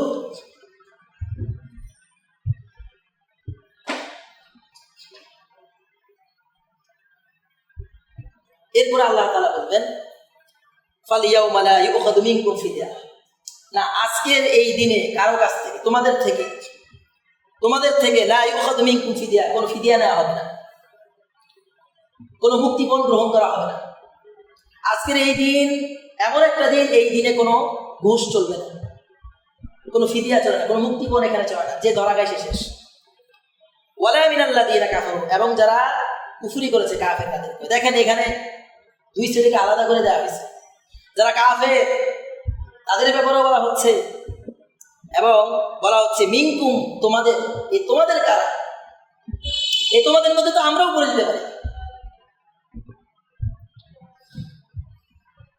এটা ভাবার সুযোগ নাই যে এই আয়াত কোনো কাফেরদের ব্যাপারে, মুনাফিকদের ব্যাপারে। এই আয়াতের ব্যাপারে বলে ইয়াউমা লা ইউখাযু মিনকুম, তোমাদের থেকে কোনো ফিদিয়া নেওয়া হবে না। ওয়ালা মিনাল্লাযীনা কাফারু, কাফেরদের থেকে নেওয়া হবে না। তো কাফেরদের থেকে নেওয়া হবে না, তা তো বুঝলাম, আমাদের থেকেও নেওয়া হবে না, কারণ হতে পারে আমরাও ফাঁদে পড়ে যেতে পারি। ওয়ালা মিনাল্লাযীনা মাওয়াকুমুন নার, তোমাদের ঠিকানা হবে আগুন। মাওয়াকুমুন নার হিয়া মাওলাকুম, এটাই হবে তোমাদের মাওলা, এটাই হবে তোমাদের মাওলা। ওয়া বিসাল মাসির, কতই না নিকৃষ্ট আবাস এই জায়গা, এই জাহান্নামের জায়গা। 16 নম্বর আয়াতে আল্লাহ তাআলা বলতেছেন, আলাম ইয়ানি লিল্লাযীনা আমানু আন তাখশা কুলুবুহুম লিযিকরিল্লাহ। এত কিছু আলোচনা করার পরেও আল্লাহ বলতেছেন এখানে যে আলাম ইয়ানি লিল্লাযীনা আমানু, ঈমানদারদের কি এখনো সময় আসে নাই যে আন তাখশা কুলুবুহুম লিযিকরিল্লাহ, আল্লাহর স্মরণে, আল্লাহর জিকিরে, আল্লাহর স্মরণে অন্তর বিগলিত হবে। আল্লাহর স্মরণে অন্তর বিগলিত হবে, এই সময়টা কি এখনো ঈমানদারদের কাছে আসে নাই? কখন আসবে? আলাম ইয়ানি লিল্লাযীনা আমানু আন তাখশা কুলুবুহুম লিযিকরিল্লাহ, যারা ঈমান আনছে তাদের কি এখনো সেই সময় আসে নাই ঈমানদারদের যে আল্লাহর ভয়ে, আল্লাহর স্মরণে তাদের অন্তরটা একটু বিগলিত হবে, একটু নরম হবে? আল্লাহ বলছে ওয়ালা ইয়াকুনু কাল্লাযীনা উতুল কিতাবা মিন ক্বাবলু ফাতালা আলাইহিমুল আমাদু ফাকাসাত কুলুবুহুম, আল্লাহ তাদের মতো হইতে না করছেন, ওই আহলে কিতাবদের মতো হইতে না করছেন, ওই ইহুদি খ্রিস্টানদের মতো হইতে না করছেন, যাদের উপরে একটা লম্বা সময় অতিবাহিত হয়েছে। ফাতালা আলাইহিমুল আমাদু, একটা লম্বা সময় অতিবাহিত হওয়ার পরে ফাকাসাত কুলুবুহুম, তাদের অন্তরগুলো শক্ত হয়ে গেছে। এত শক্ত হয়েছে যে সুম্মা কাসাত কুলুবুকুম মিন বা'দি যালিকা ফাহিয়া কাল হিজারা, যেন পাথরের মতো শক্ত। অন্য আয়াতের মধ্যে আল্লাহ তাআলা সূরা বাকারার মধ্যে বলছে ফাহিয়া কাল হিজারা, পাথরের মতো শক্ত। আও আসাদ্দু কাসওয়া, বরং এর চেয়েও শক্ত। মানুষের অন্তর তো এত শক্ত হওয়ার কথা না, ঈমানদারদের অন্তর তো এত শক্ত হওয়ার কথা না। ঈমানদারদের অন্তর হবে পাখির পালকের মতো, ঈমানদারদের অন্তর হবে পাখির পালকের মতো, নরম হবে, সফট হবে, বাতাসে নড়াচড়া করবে, পাথরের মতো শক্ত ভারী হবে না। কিন্তু আল্লাহ তাআলা এখানে এমন কিছু লোকদের ব্যাপারে বলতেছে যে যাদের অন্তর পাথরের চেয়ে বেশি শক্ত হয়ে গেছে। আল্লাহ বলছে ওদের মতো হয়েও না, ওদের মতো হয়েও না, বরং আল্লাহর স্মরণে অন্তরটা যেন একটু নরম হয়। পুরো রমজান মাস গেছে, আমার চোখ দিয়ে একটা ফোঁটা পানি আসে আল্লাহর স্মরণে। মানে কি পরিমাণ নষ্ট হয়ে গেছে আমি একবার চিন্তা করছি। পুরো রমজান মাস গেছে, একটা দিনও রাত্রেবেলায় উঠে হাত তুলে আল্লাহকে স্মরণ করে একটু কান্না করতে পারি নাই। অন্তর এত শক্ত হয়ে গেছে, পাথরের মতো শক্ত হয়ে গেছে। পাথরও তো কান্না করে, কিন্তু এই হৃদয় কান্না করে না আল্লাহর ভয়ে, আল্লাহর স্মরণে। কেমন অন্তর আমার ভিতরে তৈরি হয়েছে। অন্যান্য বছরের কথা বাদ দেন, 11 মাস বাদ দেন, রমজান মাস, এই মাসটা তো রহমতের মাস ছিল, এই মাসটা তো বরকতের মাস ছিল, এই মাসটা তো নাজাতের মাস ছিল। এই মাসেও আমার অন্তর কাঁদে না আল্লাহর জন্য? এই মাসেও আমার অন্তর বিগলিত হয় না আল্লাহর স্মরণে? আমি এত বেশি ব্যস্ত হয়ে গেছি নিজেকে নিয়ে, আমি এত বেশি ব্যস্ত হয়ে গেছি দুনিয়াকে নিয়ে, এত ব্যস্ত, হাত তুলে কান্না আসে না। এইটা যে কত বড় আল্লাহর পক্ষ থেকে আযাব। আল্লাহ তাআলার আর আযাবের দরকার নাই যে বান্দা দুফোঁটা অস্ত্র ফেলতে পারে না, আল্লাহ তাআলাকে স্মরণ করে, এর চেয়ে বড় আযাব আর বান্দার জন্য হইতে পারে না। বান্দা কান্না করতে পারতেছে না, হাত তুলে আছে কিন্তু চোখে পানি আসতেছে না। আল্লাহ তাকে মাহরুম করছে, কারণ চোখের পানি এটা আল্লাহর কাছে বহু দামি, এটা সবার চোখ থেকে বের হয় না। আল্লাহ তাকে সবাইকে এই তৌফিক দেন না, আল্লাহ তাআলা সবাইকে এই তৌফিক দেন না। আল্লাহ যাকে দেন তার থেকেই এই অশ্রু প্রবাহিত হয়। কারণ এই চোখের পানি আল্লাহর ভয় যেটা বের হয়, এটা জাহান্নামের আগুনকে নিভিয়ে দেয়। এটা এত দামি পানি,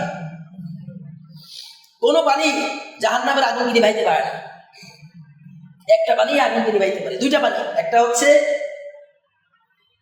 আল্লাহর রাস্তায় শহীদ হওয়া যে রক্ত, এই রক্ত, ওই পানি, আর চোখের আল্লাহর ভয়ে অশ্রু, এই পানি, এই দুইটা পানি জাহান্নামের আগুনকে নিভাই দিতে পারে। এই দুইটা পানি ছাড়া অন্য কোনো পানি জাহান্নামকে নিভাবার মতো ক্ষমতা নাই।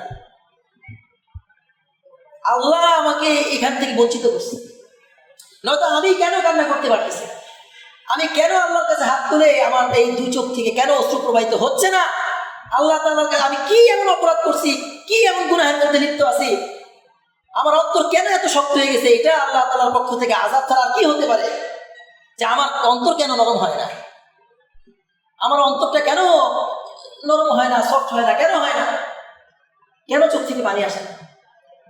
এই আযাব যাকে গ্রাস করছে সে শেষ। ভাই এই কথাটা মনে রেখে নিয়ে, আযাব যাকে গ্রাস করছে সে শেষ, ওর বাঁচার আর উপায় নাই।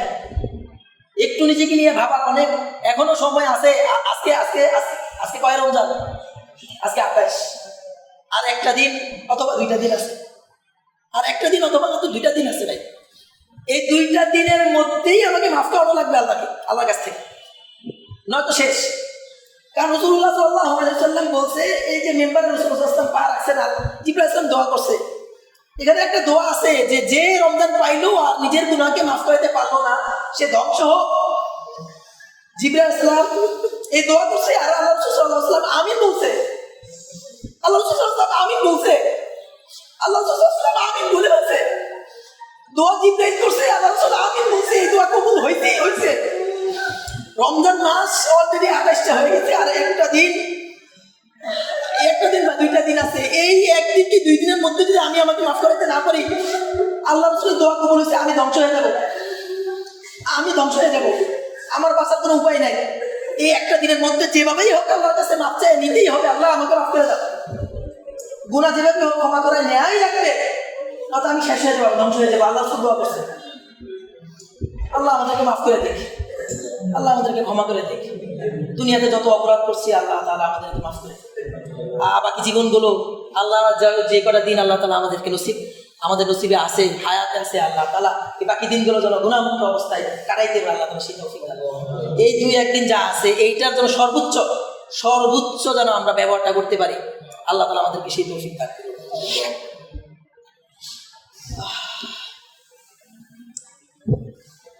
আল্লাহ বলছে ওয়াকাসীরুম মিনহুম ফাসিকুন। আসলে ঘটনা হচ্ছে যে তাদের অধিকাংশ হচ্ছে ফাসিক, পাপাচারী, অবাধ্য, পাপিষ্ঠ। এই কারণে তাদের এই অবস্থা। আজকে যে আমার অন্তর বিগলিত হয় না, এর কারণ হচ্ছে যে আমি পাপিষ্ঠ। আমার অন্তর যে বিগলিত হয় না আল্লাহর স্মরণে, আমি আসলে পাপিষ্ঠ। এই কারণে বলছে ওয়াকাসীরুম মিনহুম ফাসিকুন, আরে তারা অধিকাংশই ফাসিক, আমি আপনি অধিকাংশই ফাসিক। এই কারণে আমার অন্তর বিগলিত হয় না আল্লাহর স্মরণে। ফাসিক না হইলে, অবাধ্য, পাপিষ্ঠ, পাপাচার না হইলে আমার অন্তর থেকে অবশ্যই কি হইতো? আল্লাহর স্মরণে বিগলিত হইতো, অশ্রু প্রবাহিত আমার চোখ থেকে। আমার হয় না মানে আমি হচ্ছে পাপিষ্ঠ, আমি গুনাহগার, আমি নাফরমান, আমি আসলে ফাসিক। এই কারণেই আমার অন্তর থেকে আমার আল্লাহর স্মরণে আমার অন্তর বিগলিত হয় না। এটা হচ্ছে মূল কারণ। আমি তো নিজেকে ইমানদার, বড় ইমানদার, আল্লাহ বুজুর্গ মনে করে বসে আছি, কিন্তু আল্লাহর খাতায় আমি আসলে ফাসিক হয়ে বসে আছি, আমি নিজেও জানি না। আমি নিজেকে মনে করতে চাই বড় ইমানদার, আল্লাহর খাতায় আমি কি জানি? আল্লাহর খাতায় আমি তো মুনাফিক হয়ে থাকতে পারি, আল্লাহর খাতায় তো আমি ফাসিক হয়ে বসে। আমার কেন অন্তর নরম হয় না? একটু মিলাই আমরা আমরা আমরা এই বিষয়গুলো একটু মিলাই। অন্তরের বিষয়টা তো বাহিরের কর্মকাণ্ডের দ্বারা এগুলো প্রমাণিত। আমার চোখ থেকে অস্ত্র প্রবাহিত হয় না, আমার অন্তর বিগলিত হয় না, এর মানেই হলো আমি ফাসিক, আমার ভিতরে ঝামেলা আছে। ঝামেলা না থাকলে আমার এমনটা হওয়ার কথা ছিল না। তো এখনো কি সময় হয় নাই? ইমানদারদের কি এখনো সময় হয় নাই? আর কত? বয়স তো 30, 40, 50, 60 হয়ে গেছে, দাড়ি তো পেকেই গেছে, পাকবে পাকবে অবস্থা। এখনো সময় হয় নাই। আলাম ইয়াতিকুম আলাম ইয়াতিল্লাযিনা আমানু আন তাখশা কুলুবুহুম লিযিকরিল্লাহ। আল্লাহর স্মরণে এখনো আমাদের অন্তর নরম হওয়ার সময় এখনো আসে নাই, এখনো আসে নাই। আর কবে আসবে? কোন সময় আসবে? মরার পরে আসবে। ওয়া কাসীরুম মিনহুম ফাসিকুন।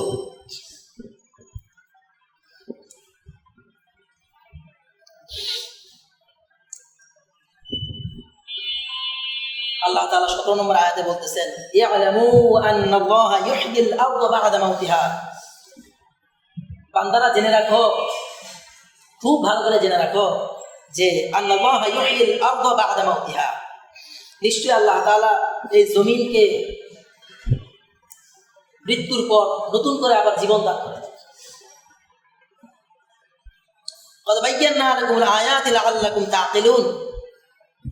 আর আল্লাহ তাআলা এভাবেই বলতেছেন, আমি এভাবেই বর্ণনা করি আমার আয়াতগুলো তোমাদের জন্য, লাআল্লাকুম তা'কিলুন, যাতে তোমরা বিবেক খাটাও। এই যে আল্লাহ তাআলা একে একে করে বর্ণনা করতেছেন এই আয়াতগুলো, সামনে আরো আয়াত আসবে, নিদর্শনগুলো আসবে। আল্লাহ তাআলা বুঝাইতেছেন যে বান্দা এখান থেকে শিক্ষা নাও, আকল খাটাও, বিবেক খাটাও। এগুলো আল্লাহ তাআলা এই কারণে বর্ণনা করতেছেন, ক্বাদ বায়্যানা লাকুমুল আয়াত লাআল্লাকুম তা'কিলুন, যাতে তোমরা তোমাদের বুদ্ধিগুলোকে কাজে লাগাও, বিবেকগুলো, আকল কাজে লাগাও। এরপর আল্লাহ তাআলা বলতেছেন, ইন্নাল মুসাদ্দিকিনা ওয়াল মুসাদ্দিকাত। অনেক আয়াত, অনেক কথা বলছে। এরপর আল্লাহ তাআলা দানকারী পুরুষ নারীদের কথা বলছেন। আল্লাহ তাআলার পথে কর্জা হাসানা দানকারীদের ব্যাপারে বলছেন যে তাদের বিনিময় দিবেন। এরপরে আল্লাহ তাআলা ইমানদারদের ব্যাপারে আবারও বলতেছেন যে কারা হচ্ছে সত্যিকারের সিদ্দিক। সত্যিকারের সিদ্দিক যারা, ইমানের দিক থেকে যারা সত্যিকারের সিদ্দিক, সত্যবাদী, এবং তারা তাদের কর্মের মাধ্যমে সাক্ষ্য দিছে আল্লাহ তাআলার নিকটে, কারা, এদের ব্যাপারে বলা হচ্ছে। তাদের জন্য বিনিময়ের কথা বলা হচ্ছে। এরপর জাহান্নামের কথা বলা হয়েছে। এরপর আল্লাহ তাআলা উদাহরণ দিয়েছেন, দুনিয়ার হাকিকত তুলে ধরছেন। ইয়ালামু আন্নাল হায়াতুদ দুনিয়া লাইবু ওয়া লাহবু ওয়া যিনাতু ওয়া তাফাখুরুম বাইনাকুম ওয়া তাকাসুরুম ফিল আমওয়াল। এভাবে আল্লাহ তাআলা দুনিয়ার হাকিকত তুলে ধরছেন। দুনিয়াকে একটা শস্য ক্ষেতের সাথে তুলনা দিয়েছেন। একসময় সবুজ সতেজ থাকে, আস্তে আস্তে এটা কি হয়ে যায়, ধূসর বর্ণের, হলদে বর্ণের, তামাটে বর্ণ ধারণ করে, একসময় সেটা খড়কুটা হয়ে যায়। আল্লাহ তাআলা দুনিয়াকে এইভাবে তুলনা করছেন যে দুনিয়াটা হচ্ছে এরকম, আসি কিছু সময়, এরপরে যৌবন, এরপরে বার্ধক্য, এরপরে শেষ। এই হচ্ছে আমাদের দুনিয়া। এভাবে দুনিয়ার মিসাল আল্লাহ তাআলা ক্ষেতের সাথে তুলনা করছেন। তো আল্লাহ তাআলা বলতেছেন যে সাবিকু ইলা মাগফিরাহ, যদি বুদ্ধিমান হয়ে থাকে তাহলে উচিত হচ্ছে কোন দিকে দৌড় দেওয়া, সাবিকু ইলা মাগফিরাতিম মির রাব্বিকুম ওয়া জান্নাতিন আরদুহা কাআরদিস সামাই ওয়াল আরদ। আল্লাহ তাআলার ক্ষমা এবং সেই জান্নাতের দিকে, যে জান্নাতের প্রশস্ততা হচ্ছে আসমান জমিন ব্যাপী, ওই জান্নাতের দিকে এবং আল্লাহ তাআলার ক্ষমা মাগফিরাতের দিকে দৌড়াতে আল্লাহ তাআলা বলেন, ওয়াসারিউ ইলা মাগফিরাতিম মির রাব্বিকুম। এবং মুমিনদের জন্য কি রেখে দিয়েছেন সেই কথা বলছে আল্লাহ তাআলা, অনুগ্রহের কথা বলছেন। এরপরে তাকদীরের কথা বলছেন যে মা আসাবা মিন মুসিবাতিন ফিল আরদি ওয়ালা ফি আনফুসিকুম ইল্লা ফি কিতাবিম মিন ক্বাবলি আন নাবরাহা ইন্না যালিকা আলাল্লাহি ইয়াসির। এই যে বিপদ আপদ যা আসে এগুলো আল্লাহ তাআলা আগে থেকে ফিক্সড করা, এবং এগুলো আসার দ্বারা ইমানদারদের যেটা হয় যে তার হারালেও তার আফসোস আসে না, আর পাইলেও খুব বেশি সে উৎফুল্ল হয় না, কারণ সে জানে যে আসলে তার জন্য এটাই বরাদ্দ ছিল। দেখবেন যে ক্লাসের মধ্যে যারা কি বলে এগুলোকে, মানে একেবারে দুর্বল ছাত্র যারা, তারা দেখবেন যে পরীক্ষার মধ্যে যদি 40 বা 50 পায়, পরীক্ষার মধ্যে 30-40 কোনো মতো পাইছে, দেখবেন তার মধ্যে কোনো হতাশা নাই, সে এটা পেয়ে খুশি। এই কারণে 40 পাইছে এটাই বেশি। আরেকজন দেখবেন যে সে 60 পাইছে, সে কাঁদতেছে, সে কান্না করতেছে, কারণ তার আশা ছিল যে সে 80 পাবে, সে প্লাস পাবে, তার আশা অনুপাতে সে নাম্বার পায় না, এই জন্য সে হতাশ। আর ওই ব্যক্তি 40 পেয়েও সে খুশি, কারণ সে এইটাই আশা করছে যে আসলে আমি তো পড়ালেখা করিই নাই, 40 যে পাইছি এটাই তো বেশি, আমি তো 40 পাওয়ার মতো ছিলাম না, এই জন্য সে সন্তুষ্ট। ব্যাপারটা হলো যে সে আগে থেকেই জানতো যে এগুলোই আমার প্রাপ্য, আমি এটুকুই পাইতাম। কিন্তু যে যেটা ভাবছে ওটা যদি সে না পায়, এর চেয়ে কম পায়, তার মধ্যে হতাশা চলে আসে। তাকদিরের ব্যাপারটা হচ্ছে এরকম, আমি যদি জানি যে তাকদির আমার জন্য নির্ধারিত, এখন আল্লাহর পক্ষ থেকে আল্লাহ তাআলা আমাকে প্রচুর পরিমাণে দিচ্ছেন, আমি খুব বেশি উৎফুল্ল হব না। কেন? কারণ আমি জানি যে এটা আল্লাহ তাআলার পক্ষ থেকে বরাদ্দ ছিল, তো বরাদ্দকৃত বিষয় থেকে আমাকে দেওয়া হয়েছে, তাই এত বেশি খুশি হওয়ার কি আছে? আলহামদুলিল্লাহ, যা পাইছি আলহামদুলিল্লাহ, খুব বেশি পাইছি আলহামদুলিল্লাহ, কারণ এটাই ফিক্স ছিল। আমার তাকদিরে যা ছিল ওটার চাইতে তো আল্লাহ আমাকে বেশি দেয় না বা কমও দেয় না, যাদের যেটুকু ছিল ওটুকু পাইছি। আবার যদি খুব কমও আসে, খুব বেশি কষ্টে থাকি, অসচ্ছল অবস্থায় থাকি, আমি এটাকে মেনে নিলাম। কেন? কারণ এটাই নির্ধারিত ছিল, যেহেতু এটা তাকদিরে ছিল, ওইটাই হয়েছে, অতএব আমি সন্তুষ্ট। তো তাকদিরে বিশ্বাস থাকার কারণে বেশি পেলেও আমি খুব বেশি উৎফুল্ল হয়ে উঠি না, আর আমার কাছ থেকে চলে গেলেও আমি খুব বেশি হতাশাগ্রস্ত হয়ে পড়ি না, কারণ আমি জানি যে এটা ফিক্সড করা ছিল, ওখান থেকে আসছে। কিন্তু যারা এটা বিশ্বাস করে না, তাকদীরে পরিপূর্ণ বিশ্বাস যাদের নাই, তাদের মধ্যে যেটা হয় সেটা হলো যে খুব বেশি পাইলে তারা অহংকারী হয়ে ওঠে। তখন সে এটাকে মনে হচ্ছে তার কর্তৃত্ব, তার ক্ষমতার কারণে সে, তার জ্ঞান, তার বিবেক, তার বুদ্ধি, তার পড়ালেখা, এগুলোর মাধ্যমে সে অর্জন করছে, সে খুব বেশি অহংকারী হয়ে ওঠে। আর না পেলে সে খুব বেশি হতাশ হয়ে পড়ে নিজের প্রতি, এমনকি পৃথিবী থেকে বিদায় দেয়, যে আর থাকবোই না এই দুনিয়াতে, পরীক্ষায় ফেল করছি আর থাকবোই না এই দুনিয়াতে, চলেই যাবে, এত বেশি অভিমান করছে। এটা হচ্ছে তার বিশ্বাস তাকদীরের প্রতি থাকা না থাকার উপর নির্ভরশীল। তো এখানে খুব গুরুত্বপূর্ণ বিষয় যে লিকাইলা তাসাউ আলা মা ফাতাকুম ওয়ালা তাফরাহু বিমা আতাকুম, যে বেশি পেলেও কি উৎফুল্ল হয় না, আর চলে গেলেও সে হতাশাগ্রস্ত হয় না। যা হারায় ওইটা তাকে দুঃখিত করে না, আর যেটা দান করে ওটার কারণে বেশি উৎফুল্ল হয় না। এটা নিয়ে অনেক কথা আল্লাহ তাআলা পরে আয়াতে বলছে। এরপরে আল্লাহ বলছে ইয়াবখালুনা আল্লাযীনা ইয়াবখালুনা আন-নাস বিল বুখল, কৃপণতার কথা বলছে। এরপরে আল্লাহ তাআলা রাসূলরা যে আগমন করছে এটার ব্যাপারে আল্লাহ তাআলা বলছেন লাকাদ আরসালনা রাসূলানা বিল বায়িনাত ওয়া আনজালনা মাআহুমুল কিতাবা, কিতাব কেন নাযিল করছেন, মিজান কেন নাযিল করছেন, এগুলোর ব্যাপারে আল্লাহ তাআলা বলছেন। এবং ওয়া আনজালনাল হাদিদ নাযিলের কথা বলছেন, কেন করছেন এটার ব্যাপারে বলছেন যে ওয়া মানাফিউ লিন-নাস, মানুষের উপকারার্থে বলছে।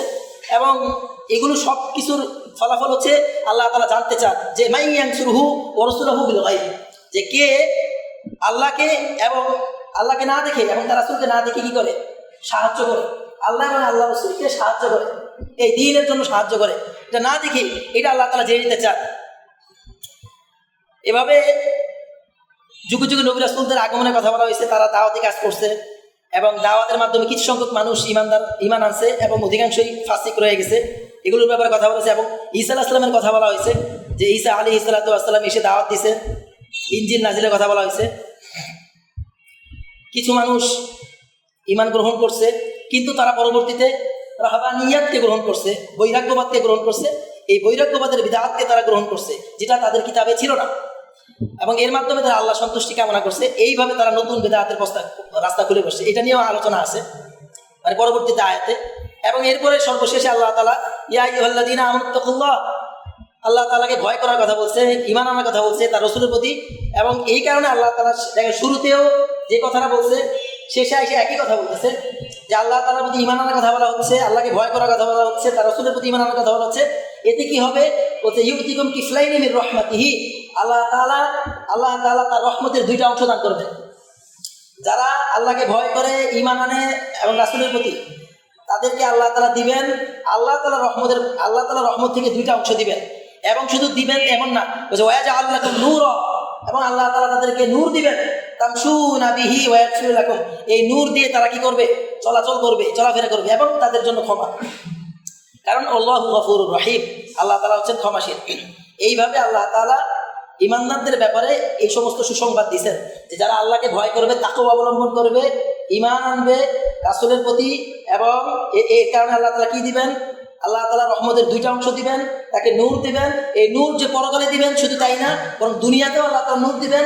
এই নূরের মাধ্যমে এই দুনিয়াতে যত বাঁকা পথ আছে এই পথ থেকে বেঁচে থেকে যেন সিরাতে মুস্তাকিমের পথে চলতে পারে, এই নূর আল্লাহ তাআলা তাকে দিবেন।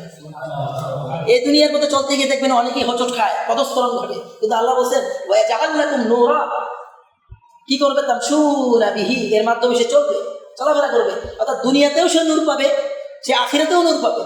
যে দুনিয়াতেই নূর পাবে সে আখিরাতেও নূর পাবে। আল্লাহ তাআলা দুনিয়াতে এবং আখিরাতে উভয় জাহানে চলার জন্য নূর দান করবেন আল্লাহ তাআলা। সেই নূর আল্লাহ তাআলা আমাদেরকে দান করুন। এবং 29 নম্বর আয়াত, এবং এটাই হচ্ছে সর্বশেষ নম্বর আয়াত, এবং এই আয়াতের মধ্য দিয়ে এই সূরা শেষ হয়েছে। এবং এখানেও আল্লাহ তাআলা তার অনুগ্রহের কথা বলছেন, এবং যাকে খুশি আল্লাহ তাআলা এই অনুগ্রহ দান করেন, এবং আল্লাহ তাআলা বড় অনুগ্রহ করেনওয়ালা।